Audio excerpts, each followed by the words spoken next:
السلام عليكم ورحمة الله.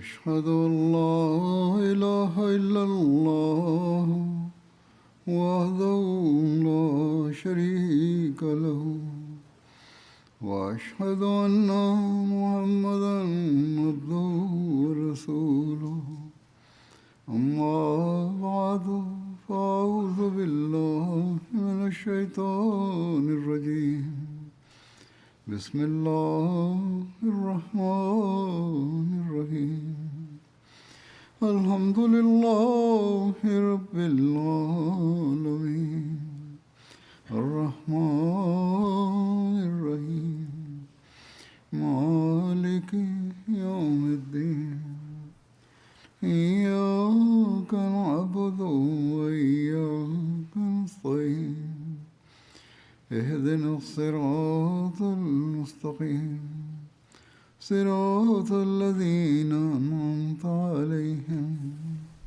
غير المغضوب عليهم ولا الضالين. Vandaag heb ik ook de Eid-preek gehouden, dus ik zal nu een korte preek houden. Daartoe heb ik een fragment uit het werk van de beloofde Messias islam genomen, waar we altijd op moeten letten.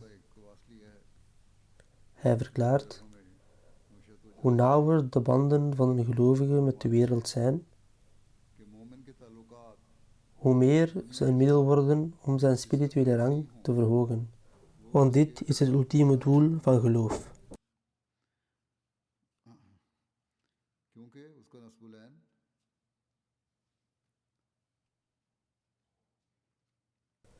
Zelfs zijn sociale contacten zijn goed en uitgebreid, enkel omdat zijn doel religie is. Met andere woorden, het doel van sociale contacten zou ook religie moeten zijn.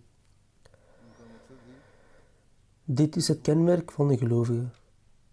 En het rijkdom en de eer van de wereld worden dienaren van zijn geloof. Het werkelijke principe is dus dat de wereld geen doel op zich mag zijn. Het ware doel bij het veroveren van de wereld zou juist het geloof moeten zijn. Dus ook al verdien je wereldse rijkdommen, moet de intentie progressie in ons geloof en het dienen van onze religie zijn.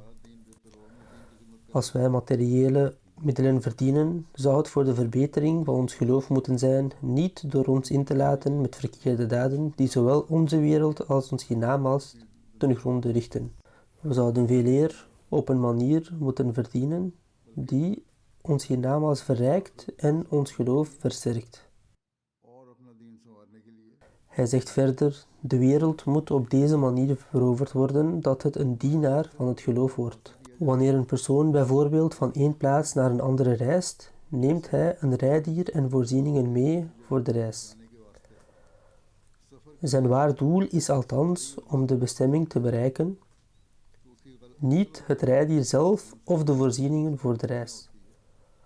Al deze dingen worden enkel gebruikt om de reis te vergemakkelijken, zodat men comfortabel kan reizen en de gewilde bestemming kan bereiken, niet om er onderweg zomaar van te genieten.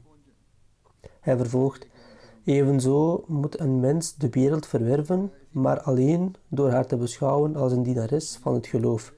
Allah de Almachtige heeft volgende smeekbeden aangeleerd: onze Heer, schenk ons het goede in deze wereld, als ook in de komende wereld. Dit betekent: o Allah, schenk ons het goede van zowel deze wereld als het hiernamaals. De beloofde Messias islam legt uit dat wanneer Allah de Almachtige dit gebed aanleerde: onze Heer, schenk ons het goede in deze wereld als ook in de komende wereld, vermeldde hij hierin eerst de wereld. Maar welke wereld wordt hiermee bedoeld? Er wordt eerst gesproken over de wereld, maar waarom en naar welke wereld verwijst dit? Het verwijst naar het goede van deze wereld. Dat soort goedheid die een middel van goedheid wordt in het hiernamaals. Zo'n wereld die, als men die eenmaal heeft bereikt, voordelen oplevert in het hiernamaals. We moeten in dit leven die dingen nastreven die tot het goede in het hiernamaals leiden, in plaats van een bron van schaamte en spijt te worden in het hiernamaals. Als iemand volledig opgaat in de wereld alleen, zal hij in het hiernamaals onvermijdelijk spijt moeten hebben. Hij stelt dat uit de uitleg van dit gebed duidelijk blijkt dat een gelovige, terwijl hij de wereld nastreeft, hij het welzijn van het hiernamaals in gedachten moet houden.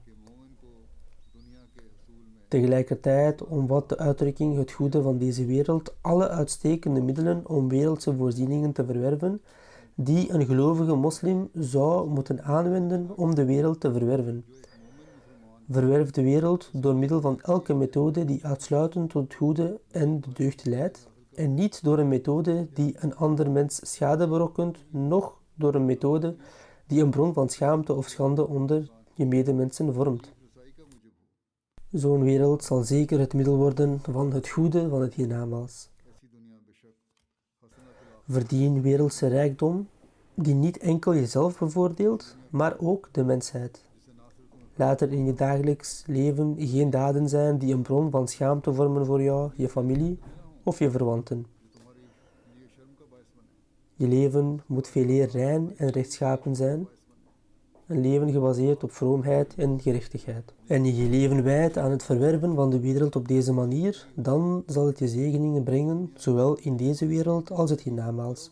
Daarom, vandaag de dag, nu de wereld in het algemeen volledig in beslag wordt genomen door het nastreven van haar eigen doelen en belangen, en nu persoonlijke belangen voorrang krijgen, als we naar landen kijken, zijn zij alleen begaan met hun eigen bevolking en niet met de mensheid als geheel. Door zich volledig in deze houding te verliezen, bereiden zij in feite de weg naar hun eigen ondergang. In dergelijke omstandigheden moeten wij onze aandacht richten op het zoeken naar zegeningen van zowel deze wereld als het hiernamaals van Allah de Almachtige. Onder deze omstandigheden moeten we ons hier nog meer op richten, zodat we zowel ons aardse leven als ons hiernamaals op orde kunnen brengen en beschermd blijven tegen elke vorm van rampspoed. Zoals ik al zei, stevend de wereld af op een afgrond van vernietiging. Mogen Allah de Almachtige ons daarvoor behoeden, mogen Allah ons in staat stellen om onze daden te verbeteren en ons het vermogen schenken om oprecht te bidden, zoals ik eerder in de preek heb gezegd. Mogen Allah de Almachtige ons het vermogen schenken om deze zegeningen werkelijk te ontvangen, ons in staat stellen de beste gebeden te verrichten en dat Hij deze ook aanvaardt.